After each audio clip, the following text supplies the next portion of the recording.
The first annual Las Vegas Freestyle Motocross Competition. I'm your host, Davey Coombs, and joining me here is 7-time AMA National Motocross and Supercross champion, Rick Johnson. Rick and I are going to be bringing you an event that a lot of people are saying might be the next big thing in extreme sports and dirt bike riding in general. Davey, what we have is an unbelievable program. What started out as a few guys out in the woods challenging each other to do further and further jumps, trying to find ways to go faster on a supercross track, has now turned into a sport. Back in the 80s, at halftime, some of the supercross promoters wanted to try a jump contest. Now look, what do we have? A full-on jump contest here in Vegas. Yeah, now that whole thing started in Europe with the jumping contest, and the people here in Vegas have a real treat tonight, because joining us here to compete is a kid named EDGAR TORRONTERAS, otherwise known as E.T. Now, he's supposed to be the clown prince of Supercross, and he's got a bag of tricks that you got to see to believe. Edgar's also helped by the fact that America's top jumper, Mike Metzger, well, he was injured in a legitimate Supercross race, so he's not going to be on hand tonight. Taking his place, though, his American favorite, is 14-year-old Travis Pastrana from Maryland. Davey, I love this Pastrana kid. He's a young, aggressive motocross racer, which I'm kind of favor the guys that are racers. You watch him, he attacks the track like he's out there racing, and that's important because this isn't just judged the difficulty of the jumps, but how many times you hit it. And the way he goes around the track, he's almost going to double everybody else's jumps if they don't pick up the pace. So I like the way he looks. Well, I'll tell you what, if they were judging the competition on crashing, Seth Enso might be a favorite. That's right. The notorious star of the jumping videos, Krusty Demons, he's here tonight to compete in his first ever jumping contest. Seth is like a cold hero with extreme sports. You know, they had a thing going around, Seth is dead. He's not dead, he's here tonight. He's famous for probably the biggest crash ever caught on video. The big Krusty Demons one jump. So we're going to have us one heck of a show here tonight. We're in Las Vegas. We got an unbelievable crowd. It's going to be a good show. Now, since we're in Las Vegas, it's only appropriate that the third man on our team, Jerry Bernardo, joins us in true Vegas style.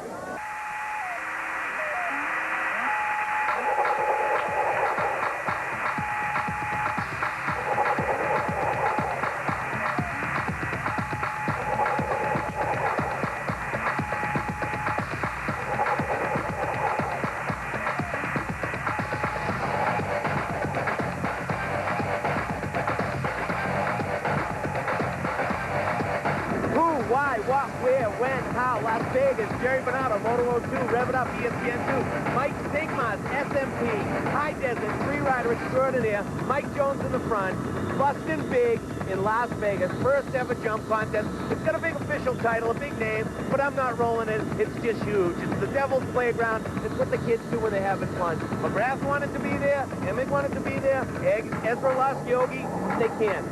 Contractual agreements, sponsorship, all that stuff, they got to be the judges. Let the other guys come out and do what they do best. What do you think, Stigmas? Going huge? It's going to be great. You know, first ever jump contest. Whoa. First ever riding a helicopter.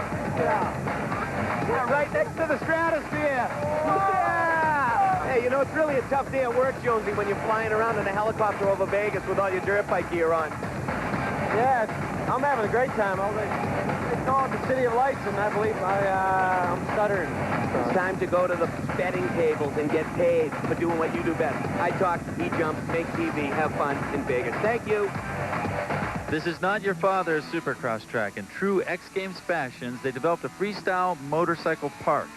Mike Metzger designed it, Brian Manley built it. Brian Manley, which pretty much was the winner of the top 10 best crashes in the video I made. How do you feel about that? Well, you know, you set a goal to do something, and, you know, I said at the top, and I accomplished it. Thank you. Do the Green Acres thing real quick. Green Acres! This is my job. We need that... I try and look like I know what I'm doing here. We need that pig Arnold here. Yeah, that's kind of cute, huh? I like Arnold. Who's designing this course? You're out here, you're running on the dozer, you got the grader going here. This is like blue-collar hard work to make huge hits. Yeah, believe it or not, some motocrossers have to work to make it to the races. Actually, Mike Metzger came up with the original design, and we started looking at it on paper. It looked great. No, I'm big into the BMX, and I don't know, that's where I pretty much take the skills from, is watching my BMX buddies and transfer them over. Going from 30-foot BMX doubles to 90-foot motocross doubles and just holding it wide. Basically, we just looked at making the two main hits here, We wanted something big and spectacular, but make it where you can create it too. So you can vertical walls. How did that feel? Hey, will that make it into the edit reel or what? Did you How do you like it when the cameraman steps on the rake and it How hits him was in the that? face? Did it get the lens or? Oh, I hope it got you in the face. Bench only cost $8,000. Mike Metzger in the house! The prep and grooming went on for a couple days before the freestylers got their first look at the course. Jerry Bernardo got to ask a few of them what they thought of this radical design for the first ever Ultimate Freestyle Motorcycle Challenge. Edgar, for you, we have a little bit of a problem. You're on a 125. Yeah. When you first pulled in here with your parents and you first saw the big hits, what did you think? In 125, jumping is very big. In 215 is perfect. Mike, when you first pulled in here, you rolled in, saw some serious, huge hits. What'd you think? Couldn't wait to get out there. I've been here 2 hours already, and I'm sort of bummed I got to wait around. I'm ready to go. Not like Edgar, he was all, ew, it's just too big. Yeah, I think he's a little bit scared. He's used to 30-foot tabletops, and we got a 100-foot huge double here, and like I said, I'm ready to go out there and do it, and I think a lot of guys are going to be scared when they show up here.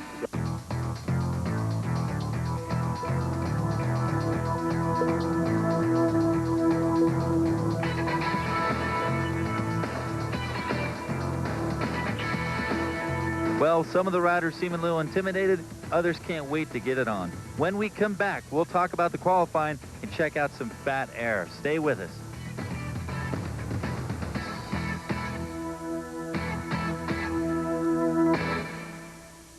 Hey, what?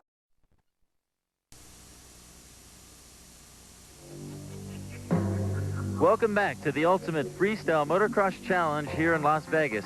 I'm your host, Davey Coombs, with Rick Johnson and Jerry Bernardo. Here's the way the system's going to work tonight.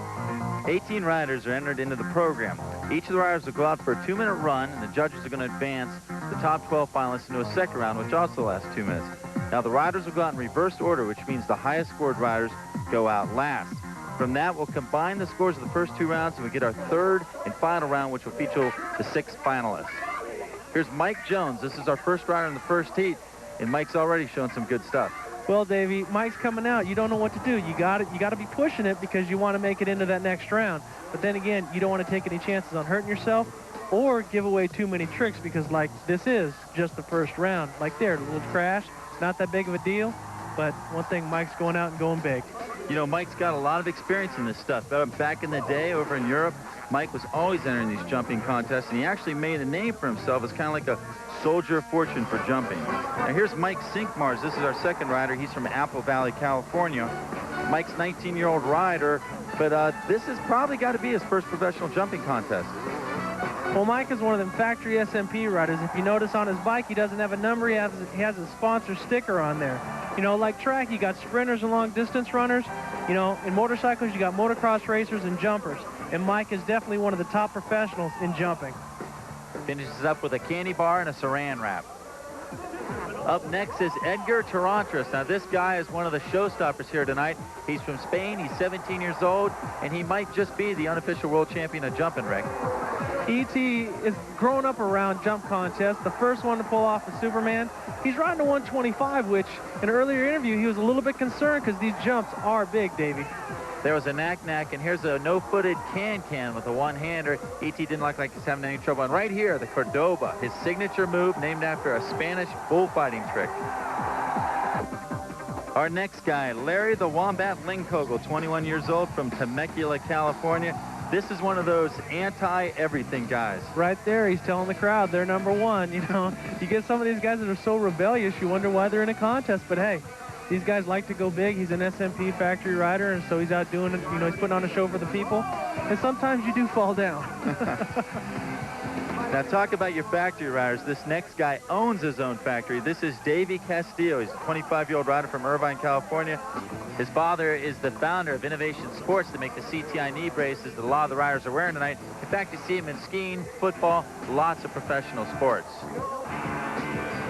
Now, Davey's kind of a tall guy. He's got professional credentials, and he's never been known as that much of a jumper. Well, Davey's always been one of them guys that's hung out with all these wild jump guys, but he is a racer, and that's his background. You know, here he goes down, but you know, you got to give it to him. He's out there putting it down. Next, we have Kerry Hart. This is a Las Vegas local, and he's also one of those guys who has more tattoos on his body than you've probably seen in your local tattoo parlor. Well, there he goes. He just did a nothing. You know, there's a lot of different moves. A classic whip over a big 70-foot jump. Same shot, different angle. You know, there's a lot going on out there, but these guys, I think, are holding back just a little bit. Another nothing. This is going to be a good night.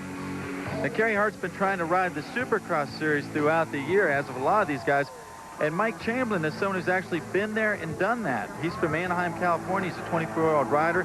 He's also a past California state champ. Yeah, Mike's done a lot. He's also been a test rider for Yamaha, and I also think Honda. Tonight he's on a Suzuki, and this thing is sort of bringing guys back out into the spotlight again. Guys that maybe didn't quite make it in Supercross or had had some injuries hold them back, but here they get to show off and go big. Okay, Rick, up next is Hoffmeister. Now, you might not recognize a lot of these names, but we know for a fact that in the future, guys like McGrath and Emig, those name players, they want to do this. See, the factory doesn't want their top guns taking a chance of getting hurt. Right there, he cased that jump. You know, you take a lot of chances doing these big doubles, but I'll tell you, these guys that you haven't heard of, you're going to hear from them soon. Now, up next is Brian Farrell. He's 21 years old from Apple Valley, California, and this guy just recently turned professional. Yeah, a lot of guys that are doing a little bit of motocross on the side, but this jump contest, it's real exciting. It brings a whole new aspect for people to see what a motocross racer actually goes through out on his play days. A lot of these guys come out of the BMX ranks. They probably grew up jumping stuff like this out in the backyard, learning these tricks. Now they're adapting into motorcycles. I don't know about you, my backyard don't look like that. But, you know, as a matter of fact, this guy, Brian Deegan, his backyard does. A lot of this racetrack was actually inspired by Deegan's backyard, what he and Larry Linkogel built up. Deegan's one of those guys with pure credentials. He actually won a 125 main event in Supercross in Los Angeles back in 1997. And with the exception of maybe Mike Jones, he might be the fastest on-track guy here. Yeah, Deegan was famous for the guy who let his bike go and ghost rode it over the finish line. Next, we have Sean Hyland. This guy's 22 years old. He's from Phoenix, Arizona. Now, this guy, he chose to ride a four-stroke, Rick. What kind of advantage or disadvantage is that? Well, obviously, you got the big horsepower and big torque on the four-stroke. If you look at him, he's about 6'3", so he makes that thing look like a mini bike, so he doesn't have a problem throwing that thing around. But the bottom line is, if you see, he has a hard time flipping it sideways with that big four-stroke motor and the heavy weight. He has a hard time changing direction, but he can definitely get the distance and the height. This is Josh Tarantino. He's a 16-year-old up-and-comer from Southern California, and you know this kid pretty well, Rick. Definitely. He went through one of my riding schools, and he's from my hometown of El Cajon, California, so it's good to see people from all over the country and all over the world coming into this jump contest. We should see a lot more of Josh Tarantino next year in the 125 West Region Supercross Series. Davey, I should have known this kid would end up here. When I was teaching that class for Yamaha, he was jumping everything on an 80 that I couldn't get guys to jump on a 250. Speaking of mini prodigies, here's another one. This is Tommy Clowers. He's from 25 years old, and he's from your same neck of the woods too, Rick. He's from Santee, California. Same deal. He grew up racing 50s, 80s, the whole deal. Now, if you notice, Tommy's on a 250, which he's a little guy, but he works well with the bike, so he uses the horsepower to his advantage, where a lot of these other guys went to a 125 that they could change direction real easy in the air. Saw him over jump a little bit on that 250. That's a case of 125 might have been better. Our next contestant is Ronnie Feist. He's 20 years old. He's from Canyon Lake, California. That might make him a neighbor of Jeremy McGrath themselves, Rick. Yeah, with these different videos with Krusty and Terra Firma, you got guys coming out of woodwork from the BMX background, from the snowboard background, and also the trail riders that are really getting into this jump stuff. It's a real exciting new avenue for these guys, and they're pulling out all the moves. He finishes it up here with a little front wheel wheelie to end the show. Ronnie's got a way to go before he matches Kevin Windham on that. Up next is Travis Pastrana. This is the 14-year-old kid from Annapolis, Maryland we were talking about earlier, Rick. And if you look at Travis, he's a big kid, but he's riding a 125. He has so many different things up his sleeve, you don't know what he's going to pull out next. Is he holding back, or is this all he has? Pastrana's been around a long time. He's only 14 years old, but he's been riding at the national level for most of his career. You look at this kid, he's just got so much talent, and look at this. A no-hander landing, this kid pulls it off. He's unbelievable, and this is just the first round. Joel Albrecht is next. He resides from Huntington Beach, California, but Joel's actually been a really big influence in the whole jumping movement. Out of his house by Ritchie Canyons, where Jeff Emig, J-Bone Clowers, and all those guys grew up jumping. Yep, Joel's definitely one of the guys from the original Krusty crowd, so he's got a lot of tricks up his sleeve, and he's been there and he's done that. You know, somebody who can land a jump like that and not crash, got my vote. Well, he might need his brother Jeremy Albrecht to come out and help him out, tighten his bike up a little bit after some of these crashes. J-Bone, of course, is Jeff Emmig's mechanic. Next is the notorious Seth Enslow. You see him wearing his camouflage pants. Is he here to do battle or what? Yeah, Seth came out here. I think he was a little bit not sure what was going on. You know, Seth is used to running big jumps outside with no boundaries. Now here he had to deal with certain confinements, but nevertheless, he's spectacular. Possibly a case here of a guy being more well-known for his crashes than his actual jumps. Seth Enslow, the most notorious of the jumpers here tonight. And finally, it's 24-year-old Cliff Adampe from Oklahoma City. They call him the Flying Hawaiian, but he's probably more well-known for winning all those jumping contests on the arena cross circuit. Yeah, Cliff's come out with an array and just bombarded everybody with a lot of different moves. I don't know if he's holding anything back for the main event, but this kid is red hot. He's definitely been here before. So there's the Flying Hawaiian, the last of our contestants to go through the first round. And I got to say, one of the best ones we've seen so far, Rick. Definitely, Davey. He was red hot. But two of my favorite picks have to be E.T. and Pastrana. Two different body makeups, two different styles, but looking great. You see Davey Castillo there tied for 8th. Now, Davey won't be in the program. When we saw him do his run, we saw that real heavy landing. He crushed a wheel, and his spot will be taken by Hoffmaster. When we return to the Ultimate Freestyle Motocross Challenge, it's the second round. Let's see how much bigger these guys can go.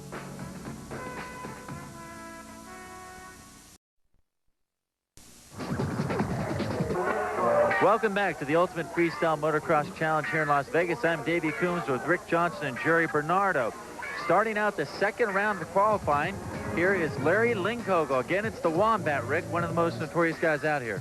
He's out there going big. You know, now they're in a funny position because they got to pull out the stops to make it into the final. There's only 6 that are going to make it, but then again, the final is the ultimate goal.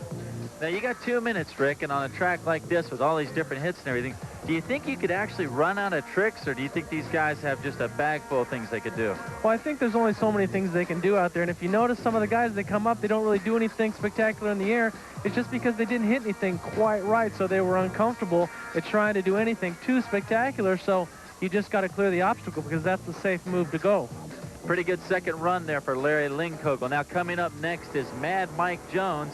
He used to be called the Arena Cross God. Mike's coming out attacking this like it's a race, Davey. Mike's done so many different contests between racing nationals, racing arena cross, and also, you know, he's gone out and been one of the most flamboyant in the arena cross jump contest. Just doing a stork right there. He's even lit his bike on fire, came out in shorts. He's done so many different things to appeal to the crowd, but this is just more of a what you can do in acrobatics on a motorcycle. There's what the view looks like from Mike's front fender. You know, I saw Mike one time at a jumping contest in Spain actually ride down the front straightaway, pull a wheelie, and then he grabbed the front brake over the handlebars, did a cartwheel, laying on his back. The crowd loved it. He's a consummate showman. That's right, Davey, and he's one fierce competitor. I've raced against him in supercrosses and nationals. He definitely knows what he's doing out there. Next up is the kid they call E.T. That's right. It's Edgar Torronteras all the way over here in Las Vegas from Spain. See him warming up a little bit. Didn't pull the full can there, but I imagine we're going to see some crazy stuff here any minute now. Yeah, this kid's always got a new move. He's surprised me in practice. I watched about 5 different things that I've never seen anybody do before. Right there, a landed can. That's something that's new. I've never seen it before. Again, that's one of those BMX-influenced moves he's doing. Now, here's where Edgar gets himself into a little bit of trouble. Unlike Pastrana, he has to go all the way out in the back to get a big run to do these double jumps. Now, Pastrana was doing it right out of a corner, but E.T., whoa! Oh, right there might be why he did it. You have to get that kind of speed up to pull a trick like the Cordoba. Yeah, definitely. Maybe he's just getting it right in his brain. He knows the RPM, the speed. He's getting everything ready for his jump. Next up, the Flying Hawaiian. Now, here's Adampe. Now, this is a guy who's used to real tight courses from those arena crosses. The end of the Mike Kidd PJ1 arena crossers, they have themselves some jumping contests, and this guy's usually the featured attraction. Yeah, right now, the jump contest is a hot thing in the arena cross because it gives it another aspect. He's also very creative. He tries a lot of different things, and he also gets it done in a short amount of time. That's the view from what it looks like up there, but still sitting here watching it is nothing like what he's going through sitting on a bike. You see him getting a big run again. It looks like the transition there might not be what some of these riders want, whether on a 250 or a 125. Well, I think some of these guys are running out of tricks, and, you know, if they are going to save anything, like that big move right there, maybe they should be saving it for the main event. We saw him do a sort of a Cordova, but he did it off a different hit than what E.T. did. Now up next is Brian Deegan, part 2 of Team Moto XXX. Brian Deegan's one of the motocross racers who's coming out on a 125. He's a little bit smaller of a guy, but he's got a lot of energy. Like we said earlier, he has won a Supercross main event, and he's going out, but see, he takes a little bit too much time. I think these guys are thinking about what they're going to do instead of coming out with a game plan. Well, maybe part of it, or there's a fender grab, maybe part of what they need to be thinking about is a way to keep the crowd interested instead of taking a pause in between each move, maybe tie all those tricks together. Now, right there is a good version. He went up on the high wall right next to the grandstands, gave him a little roost, and that's the kind of thing that gets the crowd excited. Yeah, definitely. And I think some of these guys, as this jump contest evolves, they're going to start coming out with a game plan, just like a gymnast. See, right now, they're just kind of winging it and going from jump to jump. Now, here's the kid that just tore everybody apart in the first round, Pastrana. You know, we talked to Travis's mom and dad before the main events here tonight, and they told us that Travis was going to try and approach this thing with that kind of rhythm like you're talking about, Rick. Yeah, if you notice, he's attacking everyone, so he's probably doubling the moves that everyone else is doing. Now, what do you call this jump right here, Davey? That there's called a cliffhanger, and that is a signature move. I believe he might be the only kid in the world that can pull that. You watch him, he's got so many tricks up his sleeve. I don't know what he's going to do for the main event. He might just have to duplicate his round 1 and round 2 moves to win this thing. One thing about Pastrana, remember, he's 14 years old. It's going to be 2 years before you see this kid in a Supercross race. As the jumping contest phenomenon grows, he might just become that kind of a hero. Instead of being a Jeremy McGrath, he might be the Jeremy McGrath of jumping. That's right. He's got a ton of moves up his sleeve. It's going to be interesting to see how it all ends up. Now, going into the finals, we have the 6 best jumpers here in Las Vegas, and they are Pastrana, Deegan, E.T., the Flying Hawaiian, Mike Jones, and Larry the Wombat Lingkogel. As we head into the finals here in the Las Vegas Ultimate Freestyle Motocross Challenge, we see Jeff Emick, Jeremy McGrath, Buddy Antunez, and Danny Way. Those are 4 of our 5 judges here. Now, the riders will be judged on rider continuity, degree of difficulty, style, originality, and amplitude. They get 1 to 10 points depending on how good the judges think they are. And the first guy that's up for scrutiny is Larry Lingkogel. Lingkogel out there giving his #1 signal once again. The jumps that they did in the first 2 rounds are thrown out. They're starting with a clean slate, Davey, so let's see what they can come up with. Now, another thing that's going to happen here is we see a 3-minute-long program. Now, for someone like Lingkogel, who might not have that many tricks up his sleeve, he might be in trouble. This might see him maybe repeating a few tricks, Rick. Well, it's a little redundant, and the crowd has seen a lot of this stuff, so now it's important for a guy to pull something out that he hasn't done yet. So Lingkogel hasn't been impressive at this point, but it's just beginning his 3 minutes. I like that little step up there where they go over the steps. It gives a transition into that double, but Lingkogel didn't do it very cleanly that time. Now he's just kind of searching around, finding for a different angle, something, a little different trick, a little different jump, but it's going to be interesting to see what happens. Wow, now there was almost a full 180. That's about as close as you can get on one of those. Definitely. He's riding this thing like he is, like a BMX rider would ride a freestyle ramp, so he's going for it again, the 180. Well, he took it just a little bit too far that time. There he goes. #1. You guys are #1. So Lingkogel goes down. Now, I don't know how much that's going to hurt him. He seems to be taking his time getting up here, and once again, the salute. And you know what, Rick? I think he's riding without a clutch lever now. Yeah, that's going to help him because, I mean, that's going to hurt him quite a bit because you need to use that clutch to get that last little burst of speed going off the jumps, because with these tight little deals, you know, all right there, he's showing his frustration that he doesn't know what he's going to do. Now he's pointing to the lever, so he's just got to be creative, man. This is a jump contest, and you're judged on your style, so time to get stylish. Well, without a factory big rig or a support truck to help you out, it looks like Lingkogel suffered the same fate as Davey Castillo. Once that bike's broke, you really don't have time for a pit stop, and who's going to give you a part anyway? Well, definitely, but he's still giving it a go. You know, right there is a pretty good cross-up, probably a lot bigger than you or I could do, but it's kind of, it's bad, you know. Wait, Rick, I've seen you do all kinds of big cross-ups. I guarantee you can cross up bigger than Larry Lingkogel. Well, right there, that's about my speed nowadays. You know, it's bad because you only got 3 minutes to showcase. You're out there all by yourself, unlike a Supercross where you can blend into the crowd. Out here, you got the spotlight the whole time. Well, it looks like it's going to be up to Metal Militia Moto XXX teammate Brian Deegan to get the win tonight with Linkogel going out. So the score is in, a 34.5 for Larry Linkogel and his broken clutch lever. When we come back, Mad Mike Jones makes his run at the main event.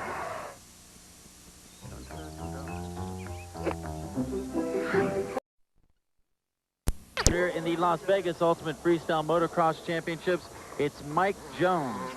Mike is a factory SMP rider, and as you look here, going big over the big double with that helmet cam, unbelievable shot. This is not Mike's first dance. He's been to a bunch of different jump contests all over the world, so get ready for some big things from this guy. You know, another thing about Mike, he was the 1989 125 East Region Supercross runner-up, as well as a 4-time German Supercross champion. He's been, like you said, Rick, around the block, but this is the first time he's been in a true jumping contest here in the United States.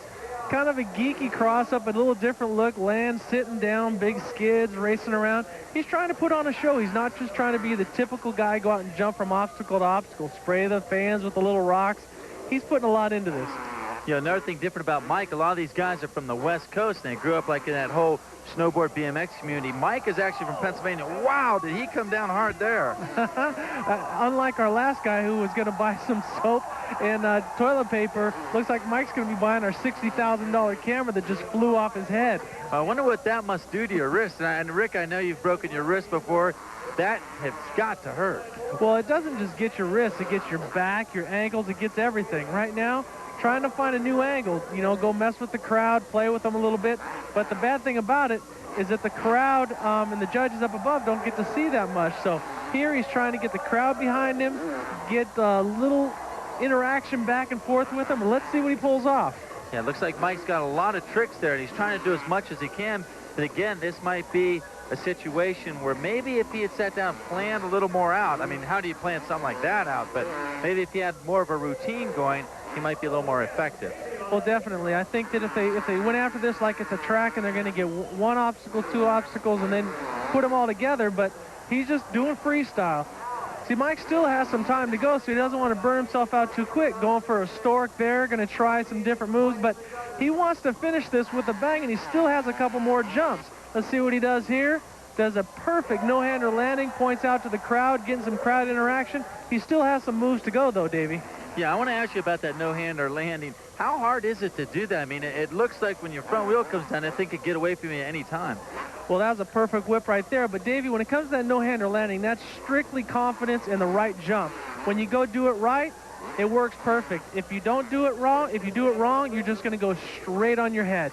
We see Mike doing a bunch of different stork moves. That's why he pulls the front wheel back, touches his nose on the fender, something like that. It's another BMX-inspired trick, but I think we're seeing another situation here where maybe if there was a little more air time for the guys, like a little less of these speed hits, but more of like a lifter, like right there, where they could maybe do, didn't work out too well from there, but maybe something where they get a little more up in the air, get some more whips on, we might see a few more tricks. Well, we see Man Mike picking himself up and just getting right back into it. He's not waiting around for, well, you know, I'm having troubles here. He's just going to go out and keep attacking and hopefully get something done right.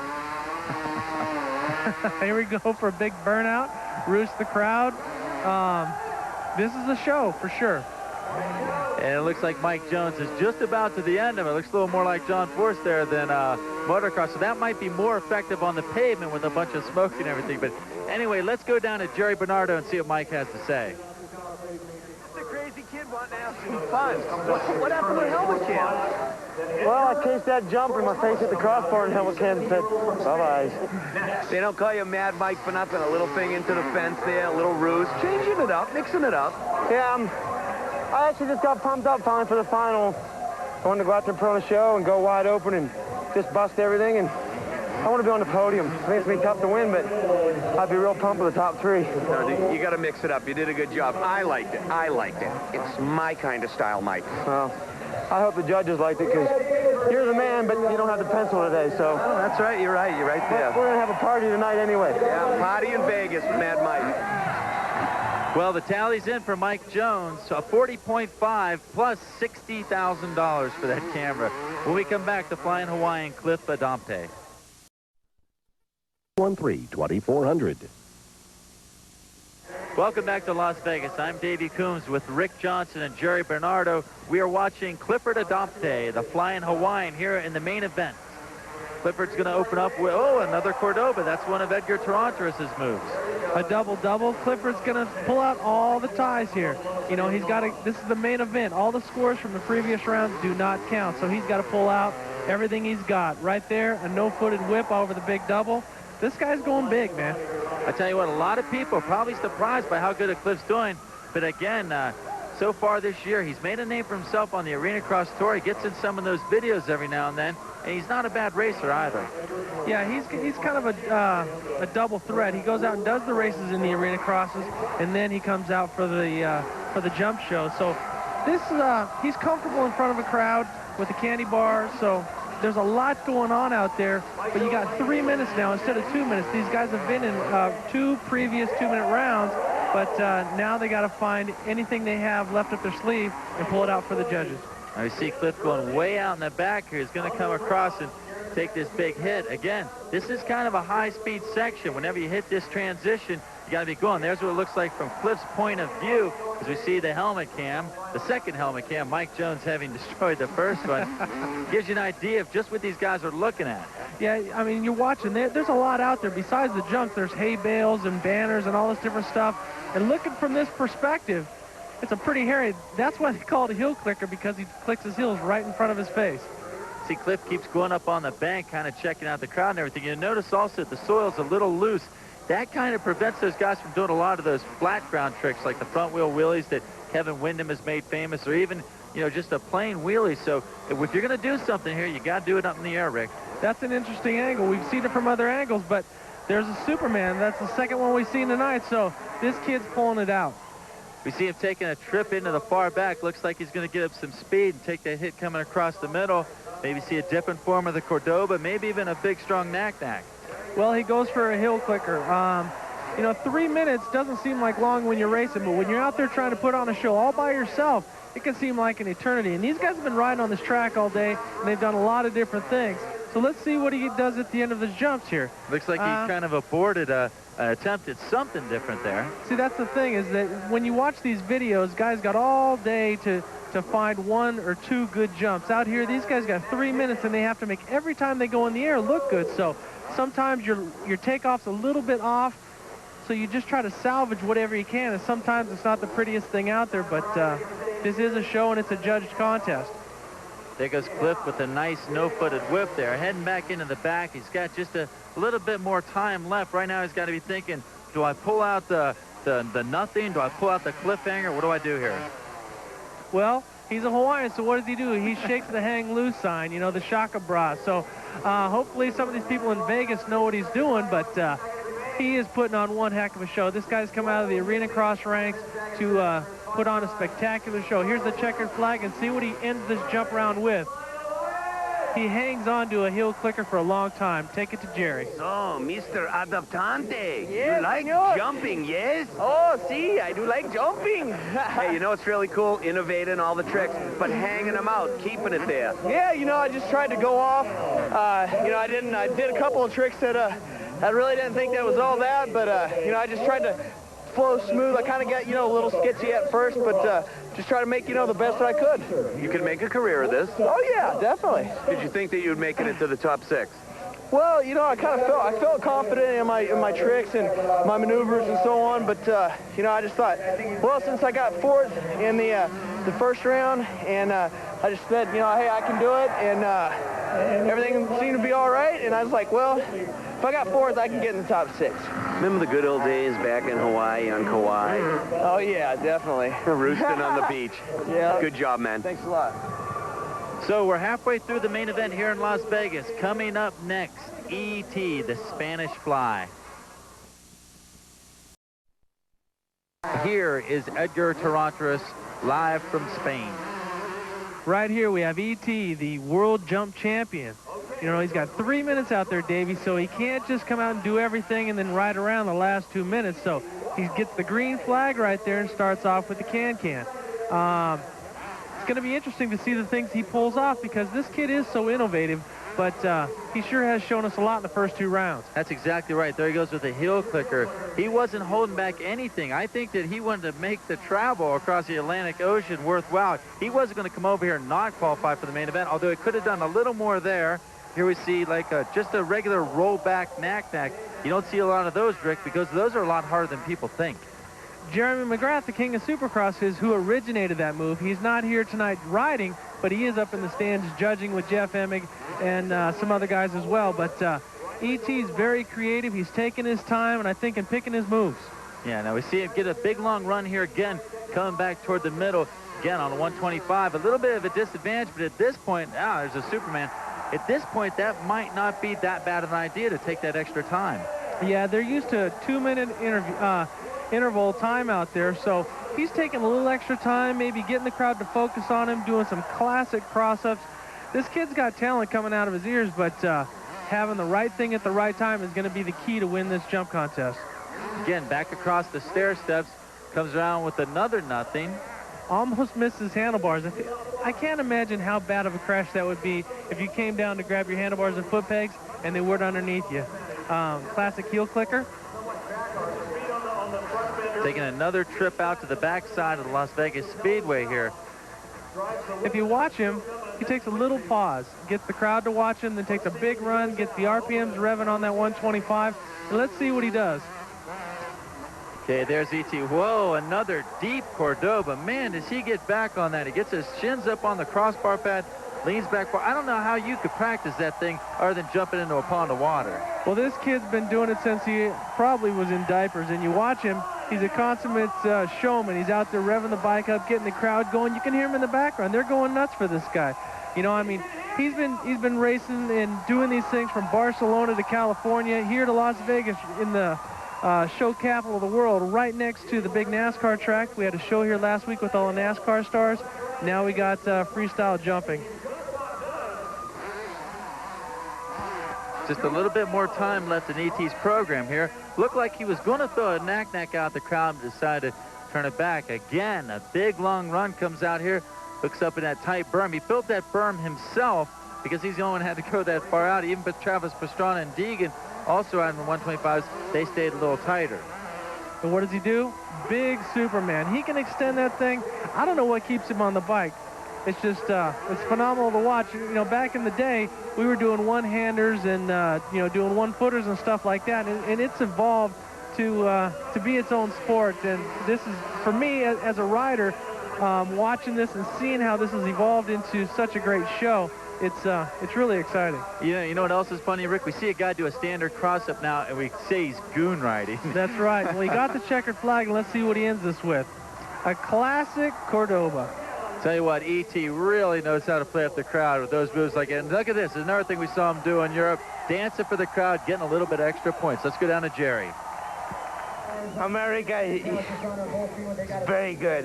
You like it? Yeah. ¿Qué pasa? Estoy nervioso. You're nervous? Yeah. Tranquilo, tranquilo. Tranquilo. Hey, you did good. Big jumps. Yeah? Style. Wow, what a show by Edgar Torronteras. Every bit worth the frequent flyer miles he had to spend to get over here. But the judges gave him a 42.5. That's going to tie him with the Flying Hawaiian Clifford Adopte for the lead. We've got 2 more jumpers to go here in the main event. When we come back, Brian Deegan, the bad boy of Supercross. ESPN2. Welcome back to Las Vegas. We are down to our final 2 competitors. This is who I just called the bad boy of Supercross, but Rick, I kind of owe you an apology. I meant bad behavior, not bad to the bone like we used to call you back in the day. You had 7 titles before you got the bad boy moniker. Well, no matter how you slice it, Brian Deegan is definitely one talented kid. He's got a lot of attitude, and he's got a lot of talent. Well, he just pulls off a knack-knack there. This kid's on fire. He's obviously he came into this after the first 2 rounds as the second highest scorer, but those first 2 rounds are thrown out. He's got to pull all the stops out and impress these judges, Davey. Yeah, I tell you what, you know, it's the one thing I'm waiting to see, because we'll never see it again in a Supercross because they'll probably ban him for life, and that's the time he threw his bike completely away at Los Angeles. if he's going to do that trick here, he's going to have to save it to the end, because that would be a real bike buster. And, you know, here comes Deegan back across the middle. Again, he's on a 125. Got to tie things together a little longer there than the 250 riders. And, you know, 3 minutes to go. He's gonna try and create some different stuff. And one thing he might be forgetting here, Rick, is that all the things that he did in those first 2 runs are forgotten. The slate's clean. We're starting over with a 0 score, so he should be able to do some of those old tricks again. Right. He should pull some of the old faithfuls out of the hat, but you know, you got 3 minutes, as we watched before. E.T. sort of took his time, but here he does sort of a stretched out baby knack-knack there. He might be taking a little too much time in between obstacles, Davey. Yeah, I think so too. An event like this, what you want to do is you want to spend your time either in the air or on the gas right in front of the grandstand, not stretching things out so much. I got to tell you, Rick, it almost looks like Deegan's getting a little frustrated out there. Well, when you're out there all by yourself, he can hear the music, he can hear the announcers, he can also hear the crowd, which they're not making any noise for him. So he might be getting a little frustrated, trying a different angle, but he's not going big like the other contestants. I know Deegan's notorious for being sort of on the other side of the fence from everyone. I think that chip on his shoulder kind of comes with the territory of being, you know, again, that bad boy kind of person. There's a little fender grab. But sometimes it works against you. Sometimes when you do jumping contests like this, you need to work off the energy of the crowd. And right now it doesn't look like Brian's getting as much as he should. Basically, who you want to be out there is a combination MC Hammer, Michael Jackson, and give the people everything that they want to see. You know, there's a nothing. Hey, he's doing some impressive things and some very technical jumps, but, you know, the crowd's not into it as much as they were with E.T. and also the Flying Hawaiian. Well, that's been the luck of the draw for Deegan here tonight, having to follow E.T. and Cliff Adamte. It's got to hurt the crowd's enthusiasm. They're maybe taking a little break here because, after all, you got Pastrana coming up next. Well, Davey, this is the final 6. No matter who you go before or after, they're going to be tough competition. And Deegan just has to pull out all the stops. Like I said, you got to be a showman right now. It doesn't matter if the crowd's quiet or not. You got to go give them everything that you got. And maybe this little rebel inside of him is holding him back, but bottom line, if you don't put on a good show, you're not going to win. So Deegan takes a checkered flag with a 2-handed rear fender grab. His final score is going to be a 40.5, and that's not going to be enough to move him into the lead, where we still have a tie right now between the Flying Hawaiian and E.T., 42.5 each. Mike Jones is tied with Deegan for 3rd with a 40.5. Link Hogel a distant 5th with a 34.5. When we come back, the final contestant of the night from here in Las Vegas.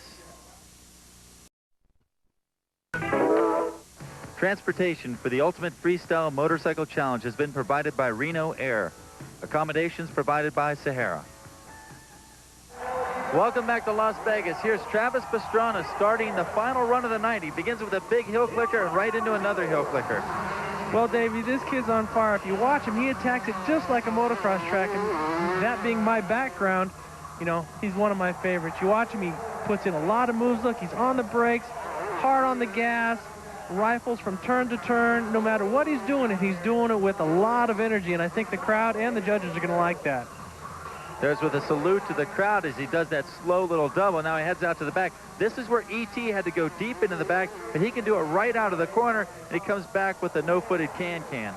Unbelievable. This kid's got so much talent, and he's only 14 years old. Hard to believe. He's a tall kid, so he doesn't look that young, but he's got multiple national championships and a style to back it up. Here he goes for a no-legged fender grab or a seat grab. Then he goes into a knack-knack. This kid's unreal. Yeah, it's the first time we've seen Travis do a knack-knack all night. That's got to be a little more difficult because the taller you are, the more leg you got to pull over that fender. And there he goes with that nothing.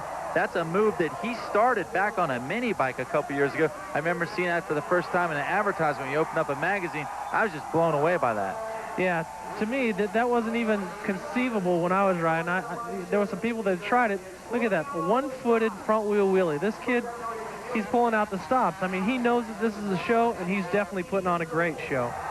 They coming back across the infield. Wow, looks like he got a little far there. Maybe bounced himself off the crossbar pad. Another nice angle from our helmet cam. And right there is another case of him attacking it like a race. Yeah, he goes out there, throws a heel clicker into it, and then he does big slides and everything. And so the RPMs are up high on the motorcycle. People are getting charged up. And you know the judges got to like it as well. Going back now across the middle, heading away from the grandstand. They seem to like that move. Pastrana's about halfway through his last run here. Let's see if he's got anything left. Trying that front wheel wheelie. It's hard right there because the ground is really dry and your front wheel won't stick like it will in, say, the opening ceremonies of a Supercross race. Right, it's real soft. So every time he goes to grab something, what it's doing is the front wheel's digging in. It's not picking up the back wheel like you'd like, but this kid's got one trick right after another. Wow, and right there's that cliffhanger. He's got to be the only person in the world doing that right now. I know E.T. saw that earlier in the day. His jaw just dropped. I'm not sure what he said because he only speaks Spanish, but he seemed mightily impressed by his 14-year-old counterpart. Yeah, this kid's on fire right now. He's always looking. He's looking to do something else every time he comes around. Here he did this jump, a heel clicker, a new angle. That's why the crowd's going nuts, because he's pulling this thing out. He says some things till the end, got the RPMs revving. He's racing around, and he's having a good time. And, Davey, this kid just goes on and on and on. Here, what's he going to do? It's another no-hander. Looked like he was going to try for the no-handed landing, but then he decided not to. So as he rides back, it looks like the checkered flag. There it is. The checkered flag comes out. But maybe get one more trick here. He is at the opposite end of the stadium. Yeah, but it looked like he wasn't satisfied with that last one, so he might try it again. He corrects the bars. And, oh, he goes down hard. But that is a young, aggressive young man right there. That's youth. That's 14 years old. He's going to do it for the crowd. That wasn't for points, people. So this is what you want to see in a jump contest. And look at this. Travis running right after the crowd, taking a chapter out of E.T.'s book, letting everyone know that he gave it all he had tonight. So will the judges give Travis a score? Well, first, let's throw it down to Jerry Bernardo and see what this kid has to say. You all right? A little bruised up. Tell me the truth. Man, I'm pumped. Tell me the truth. You all right? A little sore. I'm doing good. Got to go out with a bang, man. Man, had to go big. I don't know. We'll see if it worked. Where'd you get hit? Kind of just on lip, you know. It feels good. It goes along with the game. Young kid bouncing back. I had fun. Hope the crowd enjoyed it. All right. Good job, Travis Pastrana. There you have it. That was, in fact, the winning ride here tonight in the Ultimate Freestyle Motocross Challenge. Travis Pastrana with a 49 on his final attempt. He beats out the 42.5 of E.T. in the fly-in Hawaiian Clifford Adamte. Then comes Mike Jones and Brian Deegan with 40.5 each. In sixth and final is Larry Linkhoga with a 34.5. Well, the buzz is good for the first ever Ultimate Freestyle Motocross Challenge. For Ricky Johnson and Jerry Bernardo, I'm Davey Coombs. So long, everyone. We'll see you next time.